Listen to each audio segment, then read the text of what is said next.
وأما العلامة الثاني فهو داعية التوحيد في بلاد المغرب، في بلاد الصوفية، المضيق عليه بسبب ذلك والمشدد عليه، وقد انتقل إلى جوار ربه عام 1407 للهجرة. هذا الرجل الشيخ محمد تقي الدين الهلالي شيخ شيوخنا، شيخ العلامة محمود بن عبد الله التويجري بالإجازة في كتب السنة، وشيخ شيخنا ابنه العلامة ابن العلامة عبد الله بن محمود التويجري كذلك. فهذا الرجل آية من الآيات في منهج السلف وفي عقائد السلف وفي موقفه من أهل البدع، ما رأيت له نظيرا، ما سمعت له نظيرا. هذا الرجل ما رأيته شخصيا، ما رأيته، لكن قرأت له وسمعت عنه من قبل أو بواسطة أشياخنا هؤلاء الذين أخذوا عنه. هذا الرجل آية من الآيات، ولهذا له قصيدة يمدح فيها شيخنا العلامة عبد العزيز بن عبد الله بن باز حفظه الله، فيجله ويثني عليه ثناء عاطرا. ومنها قوله مطلع القصيدة: خليلي عجابي لنغتنم الأجر على آل باز إنهم في العلا أحرى. فلما وصل إلى شيخهم ورأسهم الشيخ عبد العزيز قال: فسأل عنهم القاموس والكتب التي بعلم حديث المصطفى قد سمت قدرا. هذا هو الفخر الذي يعرف به الإنسان، الاتباع للسنة والأخذ بها واللزوم بركاب أهلها. أهل الحديث أهل السنة النبوية هم الناجون. لهذا لما قال الإمام أحمد سئل عن هذا الحديث: من هي الفرقة الناجية؟ قال: إن لم يكونوا أهل الحديث فلا أدري من هم. والمراد بأهل الحديث العاملون به، المتمسكون به، المقتفون لآثار الرسول صلى الله عليه وسلم.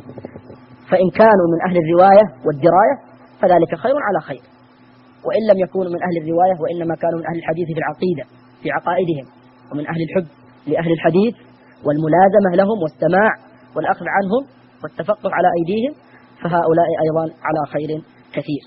وهذا الرجل من أهل الحديث، الشيخ محمد تقي الدين من أهل الحديث، من أهل العقائد السليمة، إلى أن قال في شيخنا الشيخ عبد العزيز الله يحفظه ويمتع به يختم لنا وله بالصالح، قال فيه: قضى بالقضاء دهرا فكان شريحه بخرج أزال الظلم والحيف والقهر. لما كان الشيخ عبد العزيز تعرفون أنه كان في أول أمره قاضي في مدينة الخرج، تعرفون شريح القاضي وقصة توفيقه في أحكامه، يقول: قضى في القضاء دهرا فكان شريحه بخرج أزال الظلم والحيف والقهر. فأصبح في الإفتاء إماما محققا، مسائله العسرى قد ابدلها يسرا، وزهده في الدنيا لو أن ابن أدهم رآه ارتأى فيه المشقة والعسرة. فكأنه خشي أن يدوم عليه بعض الملقف ويقولون إن الشيخ يركب السيارات الفارهة والبيوت الفخمة المفخفخة كما هو معلوم من بيت الشيخ، فبدأ يتلمس ويرد على هؤلاء ويبين أن الدنيا إنما هي بكفه. فقالت له: دعني بكفك إنني بقلبك لم أطمع. يعني هذه الدنيا تخاطب الشيخ لما جاءته راغمة، لما انقاد لله واتبع رسوله صلى الله عليه وسلم أتته الدنيا وهي راغمة فصارت في يديه لا في قلبه. فهذه القصيدة من أحسن ما كتب هذا الرجل ومن أحسن ما قال، وألقاها على الملك خالد رحمة الله عليه، فكانت من نعم القائل في نعم المقول فيه، وعند خير من يستمع في ذلك الموقف من الحكام والرؤساء، وهو الملك خالد رحمة الله عليه. تعرفون ما لهذا الرجل من المآثر ومن الخير ومن الإصلاح ومن حبه لأهل العلم وتقريبه لهم رحمه الله تعالى. فهذا الرجل كذلك من الرجال الذين عرفتهم الخيرين، وله كذلك من أحسن ما قرأت له من الرسائل الصغيرة كتابه العظيم الحسام الماحق لكل مشرك ومنافق. فلما رجع إلى تلك البلاد، إلى بلاده المغرب، وأظن بلدته هي بلدة مكناس، وأقام فيها ثم ضويق ورجع إلى الدار البيضاء،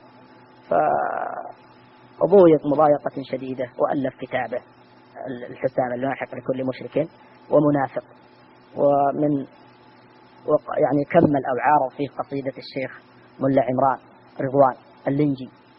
وتعرفون ملا عمران هذا من علماء الشافعية أهل الأثر، من بقيتهم في عصره في بلاد فارس، لما ظهر الشيخ محمد عبد الوهاب رحمه الله تعالى ووجد لدعوته أنصارا وأعوانا، فكان هذا من المناصرين، وأنشأ قصيدته المشهورة باللنجية تعرفونها أظن، اللي قل للذي اتخذ التجهم مركبا ورآه دينا وارتضاه مذهبا ولمذهب الأبرار صار مكذبا إن كان تابع أحمد متوهبا فأنا المقر بأنني وهابي. هذه قصيدته، ويا حبذا لو يعني حفظها الشباب واطلعوا على ما فيها وعرفوا أسلافهم هؤلاء الذين مضوا، بهؤلاء وبذكر هؤلاء طبعا في ضوء كتاب الله وسنة رسوله، ما نقول بهم وحدا مثل السادة الصوفية، طبعا هذا على تسميتهم، هم يسمونهم السادة ولا ما هم سادة ولا نعمة ولا كرامة، هم نسأل الله العافية، هم ضلال مرقة فجرة، أي نعم، لكن طبعا على تسمية بعض من كان يدرسنا يسميهم السادة. فالمهم هذا الرجل كان مقاوما لهم، واتهم كما اتهم ملا عمران، والملا تعرفون معناه الشيخ في البلاد الأعجمية، أي نعم. فأنشأ قصيدته، ذكر قصيدة ملا عمران ثم نسي بعضها وأكملها من عنده، فقال في تكميله لها إن كان تابع أحمد متوهبا فأنا المقر بأنني وهابي أكرم بها من فرقة سلفية سلكت محجة سنة وكتاب. فبدأ يرد على أولئك الخرافيين في بلاده، وأنتم تعرفون بلاد المغرب من أكثر البلاد أو من البلاد المشهورة بالخرافة والأضيحة والقبور، نسأل الله العافية والسلامة، ومع ذلك يدعي أهلها أنهم على السنة، أهل هذه القبور وهذه الخرافات يدعون أنهم على السنة وأنهم هم العلماء، وأن علماءنا إنما هو الخوارج، نسأل الله العافية والسلامة. فكان هذا الرجل مقارعا لهم في بلاده، وكان سيفا مسلولا على أعداء الله سبحانه وتعالى من النصارى، تعرفون في المغرب نصارى، ومن الشيوعيين ومن القبوريين والصوفيين وغيرهم، وكان آية من الآيات في تطبيقه لمذهب السلف في شدته على المبتدعة المنتسبين إلى هذا الدين، حتى إنه زاره بعض الشيوخ وقد رأى منه خطأ في العقيدة فاستأذنه أو استأذن عليه فلم يأذن له، قال قولوا له فلان، قال قل له لا يستجيز الجلوس معه ليرجع، طرده من على الباب ولم يقابله. وهذا دأب السلف رضوان الله تعالى عليهم، بعد أن ينصح للرجل إن كان ملبسا عليه ينصح ويبين له الحق في ذلك، فإن لم يستجب فحينئذ ينبذ إليه على سواء، ما بيننا وبينه لقاء ولا بيننا وبينه اجتماعا أبدا، إنما يجتمع على السنة ويفرط عليها، وفيها نحب وفيها نكره وفيها نعادي وفيها نوالي. فكان هذا الرجل من الآيات في تلك البلاد، رفع الله به شأن السنة وأعز به العقيدة السلفية، وبقي له تلاميذ إلى الآن، لكن للأسف ما بلغوا ولا معشار هذا الرجل. كان مع هذا العلم السلفي الصحيح كان يجيد اللغة العربية والإنجليزية والفرنسية والألمانية والأردو إضافة إلى اللغة العربية، فعجيب عجيب. وكان من الأقوياء في مناظرة النصارى، وكان حافظة للغة العرب وباقعة في بيان تصريفاتها وموادها واشتقاقها.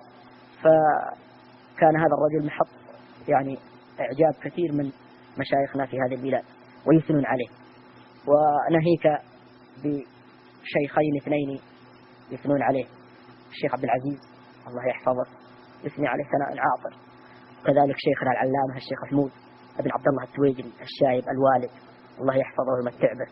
نعم. فهذين الرجلين أنا عرفت فيهما بقية أو عرفت فيهما نموذجا من نماذج علمائنا في هذه البلاد، على كثرة الخرافات في تلك البلاد التي عاشوا فيها والجهل والبعد عن السنة. فهذين الرجلين واحد في أقصى المغرب، في المغرب الأقصى المملكة المغربية، وواحد في دمشق، وأنتم تعلمون حال دمشق وما بها من البلاء، نسأل الله العافية والسلامة، وكل واحد منهما يدعو إلى السنة ويشدد النكير في مجانبة الناس للسنة، وكذلك يشدد النكير على أهل البدع وينكر عليهم دائما ويحذر الناس من شرهم. فلو قرأتم لهذا الرجل كتاباته تجد فيها خير.